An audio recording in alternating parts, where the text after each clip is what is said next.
Welcome friends in today's session of Business Regulatory Framework.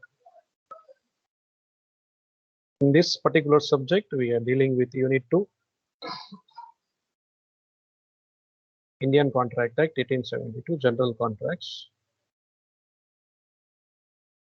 From particular chapter called Discharge of Contract, let's have the question on the screen. We are going to discuss a very important principle, a very important doctrine related with frustration, which has a relationship with discharge by impossibility, the third matter of getting discharged from contract. तो ये particular question भी आपको specially पूछा जाता है क्योंकि ये एक ही ऐसे एक दो ही प्रिंसिपल्स वाले क्वेश्चन है पूरे हमारे सिलेबस के अंदर, तो उसके आने के चांसेस ज़्यादा रहते हैं।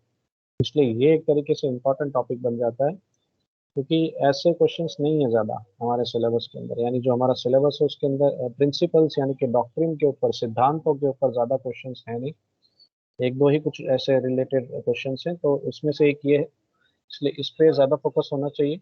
Explain the doctrine of frustration, हम पहले ये सिद्धांत को समझने की कोशिश करेंगे कि निष्फलता का सिद्धांत क्या होता है और इसके एक्सेप्शंस क्या है, कहाँ पे ये डॉक्ट्रिन ऑफ फ्रस्ट्रेशन लागू नहीं होता है, इसका उपयोग करके हम बच नहीं सकते हैं, हम इसका उपयोग नहीं कर सकते हैं। We can not get discharge from contract under the following circumstances by using the doctrine of frustration. वो सर्कमस्टांसेस, वो एक्सेप्शंस कौन से हैं वो भी हम समझेंगे। पहले हम सिद्धांत को समझेंगे। डॉक्ट्रिन ऑफ फ्रस्ट्रेशन एग्जैक्टली है क्या। पहले तो आपको ये पता होना चाहिए कि 6 तरीके हैं। There are 6 methods of getting discharge from contract. By performance पहला, दूसरा, second is by mutual consent, तीसरा बाय इम्पॉसिबिलिटी, चौथा लैप्स ऑफ टाइम, पांचवा पांचवा क्या था, ऑपरेशन ऑफ लॉ, और सिक्स्थ क्या था, ब्रीच ऑफ कॉन्ट्रैक्ट। जिसमें से थर्ड जो मैंने बताया आपको, बाय इम्पॉसिबिलिटी, तो थर्ड मैटर के साथ जुड़ा हुआ, थर्ड मेथड जो है हमारा उसके साथ जुड़ा हुआ ये पॉइंट है। तीसरी जो मेथड है डिस्चार्ज बाय इम्पॉसिबिलिटी, उससे जुड़ा हुआ है डॉक्ट्रिन है, ये सिद्धांत है। Impossibility which arises subsequent to the creation of the contract is called supervening impossibility. Subsequent impossibility कहा जाता है या सुपरवेनिंग इम्पॉसिबिलिटी कहा जाता है, या तीसरा नाम है डॉक्ट्रिन ऑफ फ्रस्ट्रेशन। आप कुछ करना चाह रहे हैं लेकिन आप कर नहीं पा रहे हैं। आपने प्रॉमिस किया होता है कि मैं इस तरीके से परफॉर्म करूंगा कॉन्ट्रैक्ट के अंदर, पर आप उस तरीके से परफॉर्म नहीं कर पा रहे हैं या बिल्कुल परफॉर्म ही नहीं कर पा रहे। You want to perform but you are not able to perform. आप परफॉर्मेंस देना चाहते हैं लेकिन आप परफॉर्मेंस दे नहीं पा रहे हैं, तो वहाँ फ्रस्ट्रेशन आ जाता है। मैंने कंपटीशन में नाम लिखवाया था लेकिन कंपटीशन के दिन मैं प्रेजेंट नहीं रह पाया, मैं परफॉर्म नहीं कर पाया, उसके पीछे आपका कुछ कारण होगा, कोई रीजन हो सकता है। फिजिकली फिट नहीं थे इसलिए आपने परफॉर्म नहीं किया। फिजिकल इम्पॉसिबिलिटी जेन्युइन रीजन है, वहाँ डॉक्ट्रिन ऑफ फ्रस्ट्रेशन अप्लाई करता है, आप वहाँ पे अपने आप को बचा सकते हैं। तो मैं झूठ नहीं बोल रहा हूँ सर, ये देखिए मुझे फ्रैक्चर हुआ था, मैंने प्लास्टर लगवाया था, मैंने मेडिकल ट्रीटमेंट ली है, ये इसका प्रूफ है, आप बता सकते हैं। वहाँ डॉक्ट्रिन ऑफ फ्रस्ट्रेशन अप्लाई होता है और आप अब बचना चाहें तो बच सकते हैं, अपने आप को डिपेंड कर सकते हैं। You get discharge of contract by the reason called physical impossibility. वो जेन्युइन रीजन से, ऐसे 5 जेन्युइन रीजन हम ऑलरेडी पढ़ चुके हैं। डिस्चार्ज बाय इम्पॉसिबिलिटी के 5 पॉइंट्स हम पढ़ चुके हैं, आपको याद होने चाहिए। क्या 5 पॉइंट्स थे? पहला, डिस्ट्रक्शन ऑफ सब्जेक्ट मैटर, जिसमें हमने लैंडमार्क केस की भी डिस्कशन की, टेलर वर्सेस कार्ड में, ठीक है। सो डिस्ट्रक्शन ऑफ सब्जेक्ट मैटर। दूसरा क्या था? Failure of pre condition. तीसरा, फिजिकल इम्पॉसिबिलिटी। चौथा, लीगल इम्पॉसिबिलिटी। पांचवा, डेक्लेरेशन ऑफ वॉर या ब्रेकआउट ऑफ वॉर। ये 5 पॉइंट्स जेन्युइन रीजन है, यहाँ पे डॉक्ट्रिन ऑफ फ्रस्ट्रेशन अप्लाई कर सकते हैं, उसका उपयोग कर सकते हैं और हम अपने आप को बचा सकते हैं, कॉन्ट्रैक्ट में से डिस्चार्ज प्राप्त कर सकते हैं। लेकिन आज जो हम चर्चा करने वाले हैं एक्सेप्शंस, वहाँ पे डॉक्ट्रिन ऑफ फ्रस्ट्रेशन अप्लाई नहीं होता है। शॉर्ट क्वेश्चन में भी पूछा जाता है, where the doctrine of frustration is applicable, where the doctrine of frustration is not applicable, under which circumstances. कौन सी सिचुएशन में अप्लाई होता है, कौन सी सिचुएशन में अप्लाई नहीं होता है। तो कौन सी सिचुएशन में अप्लाई होता है, अभी 5 मैंने पॉइंट्स बोले वहाँ अप्लाई होता है, और आज हम जो 5 पॉइंट डिस्कस करने वाले हैं वहाँ पे ये डॉक्ट्रिन ऑफ फ्रस्ट्रेशन अप्लाई नहीं होता है। If the contract was capable of performance at the time of making it, but subsequently, means later on, due to the happening of some event, the performance becomes impossible or unlawful. Contract करते वक्त आप physically fit थे, at the time of formation of contract you were fit और performance भी possible था, आपको बोला गया होता कि अभी डांस करके दिखाओ, चलो कर देता हूँ, वहीं परफॉर्म कर सकते थे आप at the time of formation of contract. पर जिस दिन परफॉर्म करना था, मान लीजिए 10 दिन बाद परफॉर्म करना है आपने, 10 दिन बाद जब परफॉर्म करना है, उस दिन या उस दिन से पहले कोई घटना घट जाए, इट्स एन अनकंट्रोलेबल इवेंट, आप परफॉर्म करना भी चाहे तो नहीं कर सकते। So in such case the contract becomes void, यहाँ पे कॉन्ट्रैक्ट वॉइड बन जाता है। कॉन्ट्रैक्ट करते वक्त वैलिड था, लेकिन due to happening of some event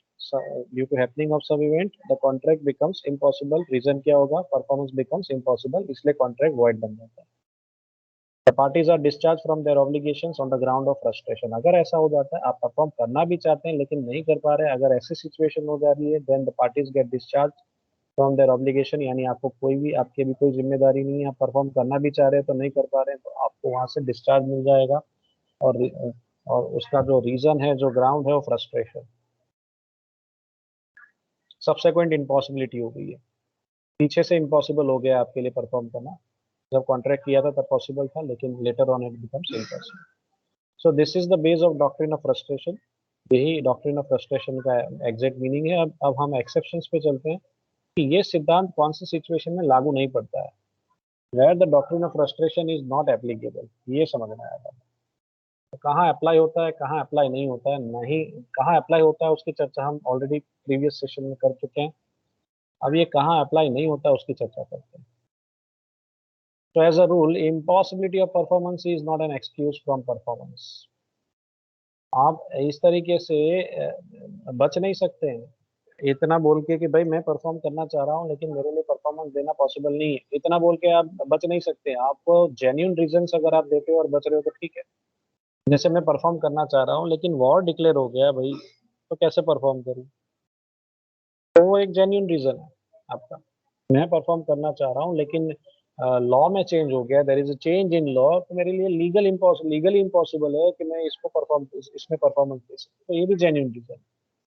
आप एक्सक्यूज नहीं बना रहे हैं, ठीक है? तो एक्सक्यूजेस चलेंगे भी, अगर आप एक्सक्यूज बना रहे हो तो चलेंगे नहीं।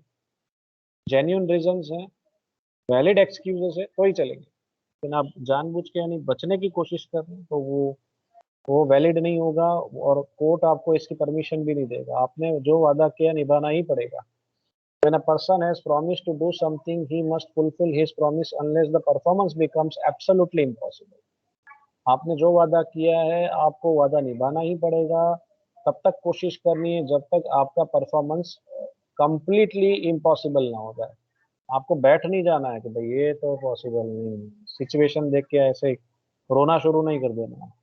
आपने पूरी कोशिश करनी है परफॉर्म करने की under the contract. Some of the cases which do not come within the principle of supervening impossibility means doctrine of frustration. इसका ये मतलब है कि ऐसी बहुत सी सिचुएशंस हैं जहाँ पे हम डॉक्ट्रिन ऑफ फ्रस्ट्रेशन का उपयोग नहीं कर सकते, जहाँ पे ये सिद्धांत लागू नहीं होता है। तो कौन सी सिचुएशन, अब उसको वन बाय वन समझते हैं। Exception number one, situation number one, difficulty of performance, यानी आप इसमें से बच नहीं सकते। यहाँ डॉक्ट्रिन ऑफ फ्रस्ट्रेशन अप्लाई नहीं होता है, आपने जो वादा किया निभाना पड़ेगा। The contract is not discharged just because the performance has become more expensive, more difficult, or less profitable than expected at the time of its formation. Contract करते वक्त आपको यूं लग रहा था कि भाई अच्छा तगड़ा प्रॉफिट मिलेगा और खर्चा भी कम होगा, प्रॉफिट ज्यादा होगा, ऐसा एक्सपेक्टेशन था आपका। लेकिन जैसे आप परफॉर्म करने जा रहे हैं, आपको पता चल रहा है कि बहुत खर्चा हो रहा है, बहुत मुश्किल हो रही है परफॉर्म करने में, और कुछ प्रॉफिट नहीं मिल रहा है इस पर्टिकुलर ट्रांजेक्शन में, इस पर्टिकुलर कॉन्ट्रैक्ट में। तो आप ऐसा नहीं कह सकते कि भाई मुझे बहुत कम प्रॉफिट मिल रहा है, एक तरीके से नुकसान हो रहा है, खर्चा ज़्यादा हो रहा है, मेरे लिए मुश्किल हो रही है परफॉर्म करने की, it is very difficult for me to perform under the contract. ऐसा बहाना नहीं चलेगा, ये बहाना बिल्कुल नहीं चलेगा। इस ऐसा बोल के आप कॉन्ट्रैक्ट में से छटक नहीं सकते। You won't get discharge from contract due to difficulty of performance. ये जेन्युइन रीजन नहीं, ये आपका एक्सक्यूज है जो नहीं चलेगा। एग्जाम्पल देखिए, X agreed to supply toys within certain period to Y. Due to government's restrictions on the transport of toys from China, he failed to supply in time. X agreed to supply toys within certain period to Y. X ने Y से agreement किया और उसको कहा कि मैं आपको toys की सप्लाई करूंगा, खिलौने में आपको बेचूंगा। गवर्नमेंट ने रिस्ट्रिक्शन रख दी है कि चाइना से आप टॉयज नहीं मंगवा सकते और वहां से सप्लाई बंद हो गया। यानी ये टॉय जो थे चाइना से मंगवा कर वाई को देने थे, लेकिन ये चाइना के टॉयज पर रिस्ट्रिक्शंस आ गए, गवर्नमेंट ने उस पर रिस्ट्रिक्शंस रख दी, रोक टोक रख दी, तो कैसे आएगा माल? तो क्या बैठ जाएंगे हाथ पे हाथ रखकर कि भाई जहाँ से मुझे माल लेना था, जिस कंट्री से आने वाला था, उस पे तो गवर्नमेंट ने बैन कर दिया है, तो अब मैं माल कहाँ से लाऊं?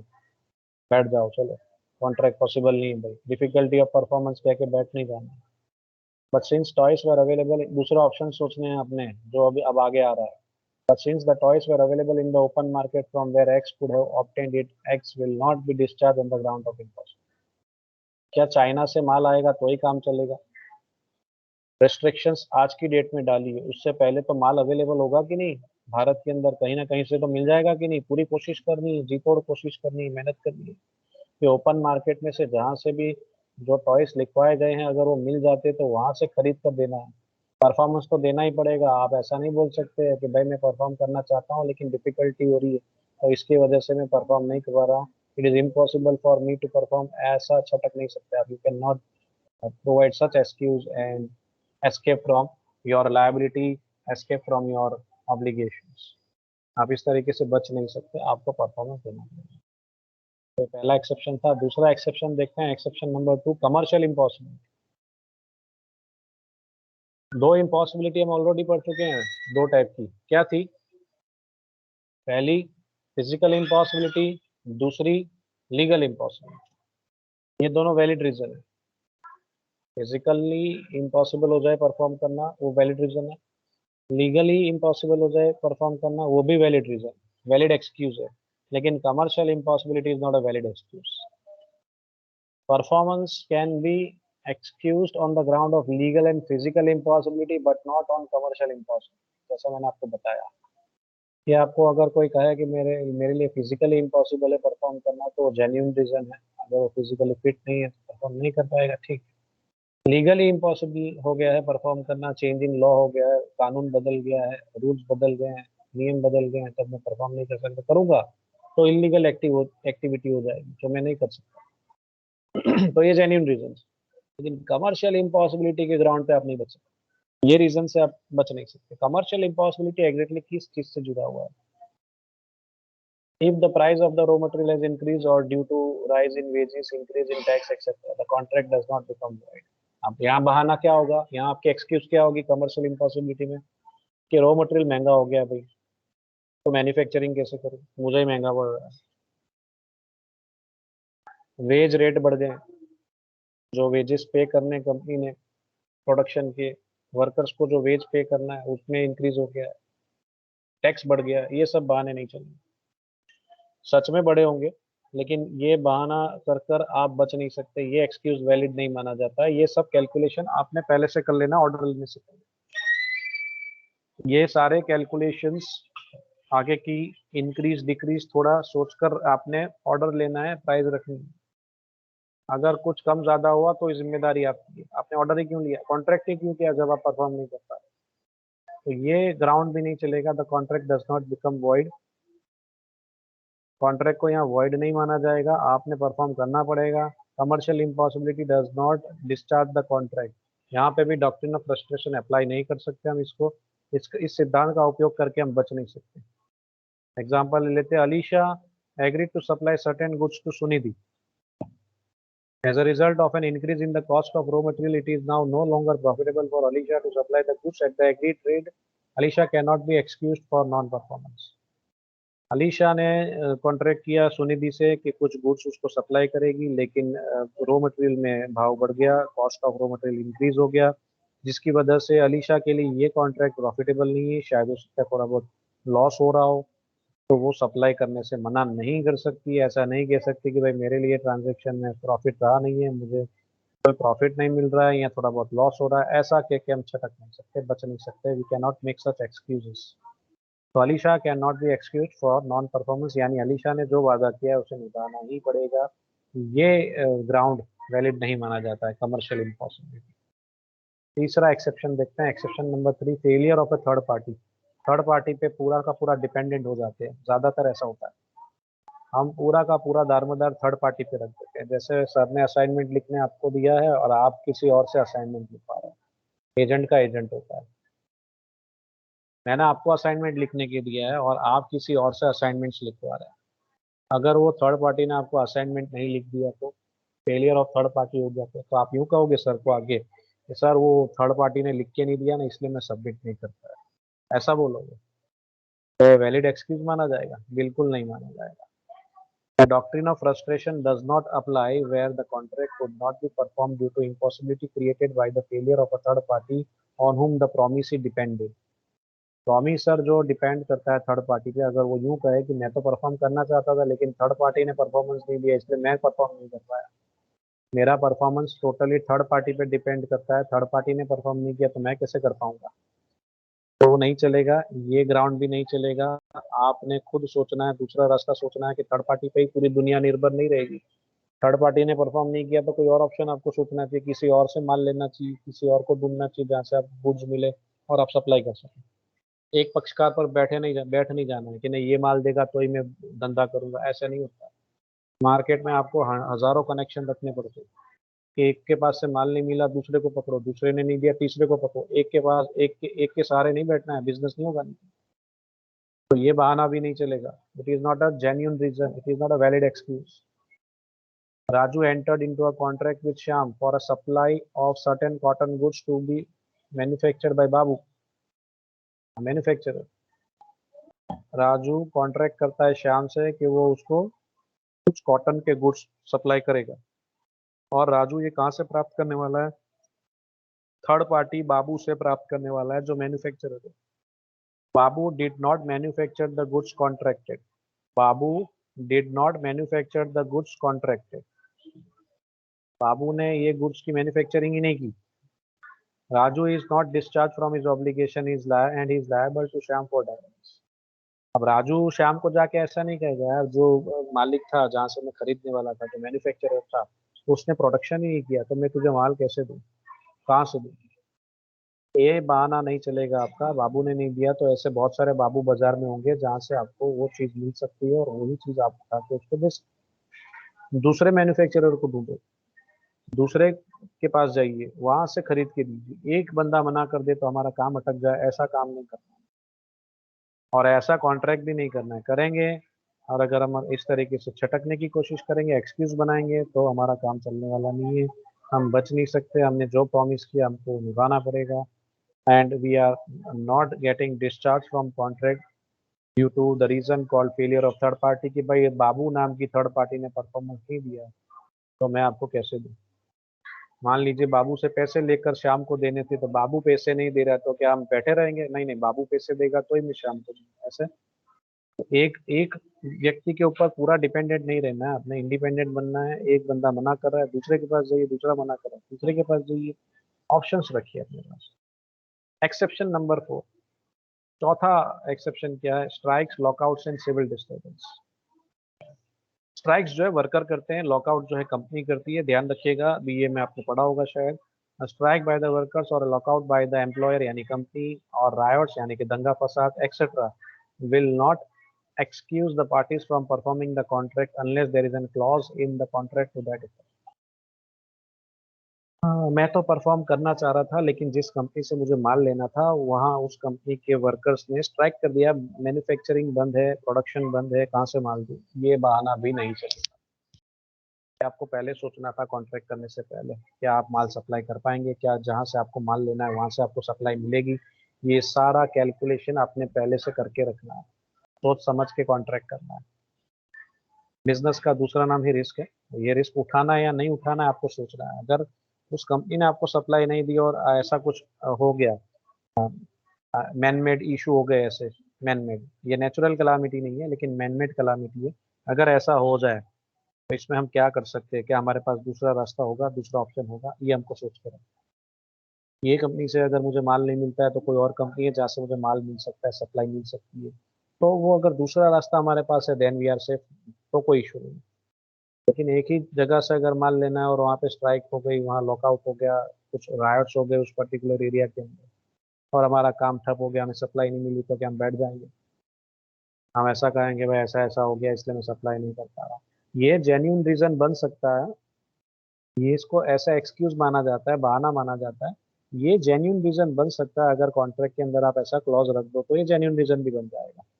कॉन्ट्रैक्ट करते वक्त अगर आप ऐसा क्लॉज डाल देते हैं, क्लॉज यानी एक रूल, एक प्रोविजन डाल देते हैं कि भाई किसी वजह से अगर स्ट्राइक हो गई वर्करों की, या कंपनी ने लॉकआउट कर दिया, या कोई कम्युनल राइट्स हो गए, और अगर हम परफॉर्म नहीं कर पाए कॉन्ट्रैक्ट के अंदर, तो वहाँ हमारी कोई लायबिलिटी बनती नहीं है। अगर आप ऐसा क्लॉज रख देते हैं तो आप सेफ है। लेकिन अगर आप ऐसा क्लॉज नहीं रखते और ऐसा इवेंट होता है, स्ट्राइक हो जाए, लॉकआउट हो जाए, सिविल डिस्टर्बेंस हो जाए, तो वहाँ फिर आपको किसी भी तरीके से परफॉर्म तो करना ही पड़ेगा। जय एग्जांपल लेते हैं। Jay agreed to supply Vijay certain goods to be manufactured in Jakarta.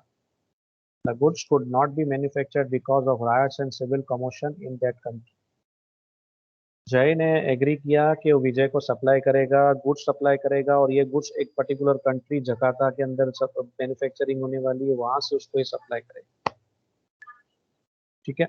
अब जकार्ता की जो, जहाँ से ये सप्लाई होने वाला था, ये जकार्ता कंट्री के वहां से, तो वहां से अगर मैन्युफैक्चरिंग गुड्स मैन्युफैक्चर ही नहीं हो रहे तो आप कैसे दो।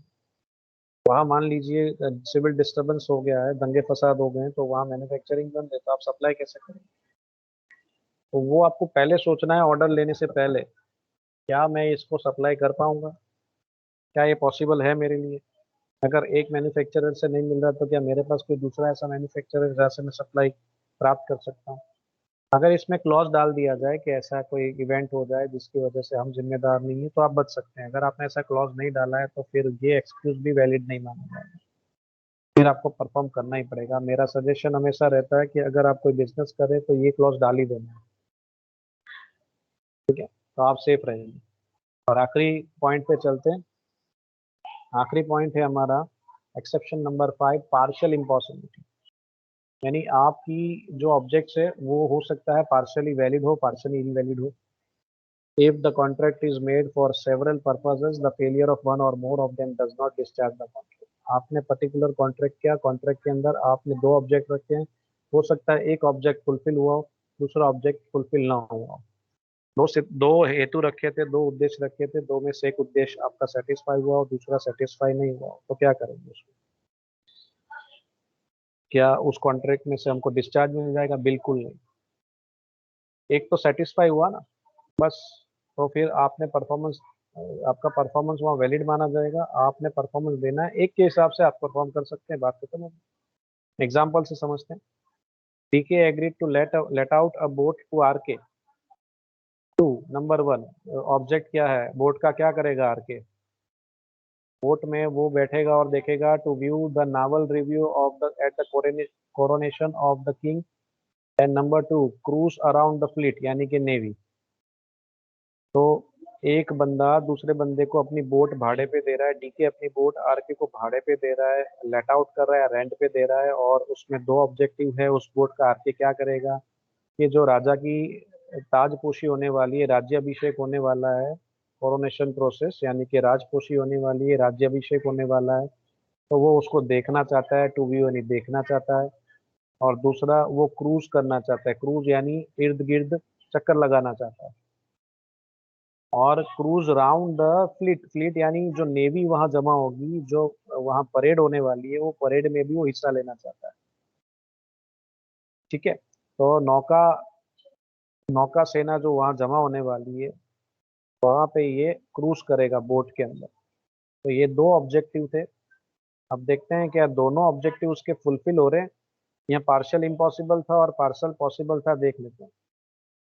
Due to the illness of the king the naval review was cancelled. चलिए, राजा जो है, राजा जी बीमार हो गए, तो नावल रिव्यू जो था, जो इकट्ठा होने वाले थे राजा जी और उनकी जो उनके जो साथ में थे सब, उनका जो समूह था, वो पूरा समूह वहाँ इकट्ठा नहीं हुआ। राजा और राजा के जो दरबार के आदमी थे वो सब वहाँ जमा नहीं हो पाए, इकट्ठा नहीं हो पाए, वो पूरा कैंसिल हो गया।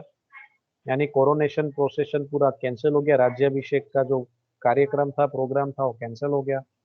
But the fleet was assembled, लेकिन जो नेवी थी, जो आर्मी थी, वो तो वहाँ प्रेजेंट थी, वो समुद्र में आई थी।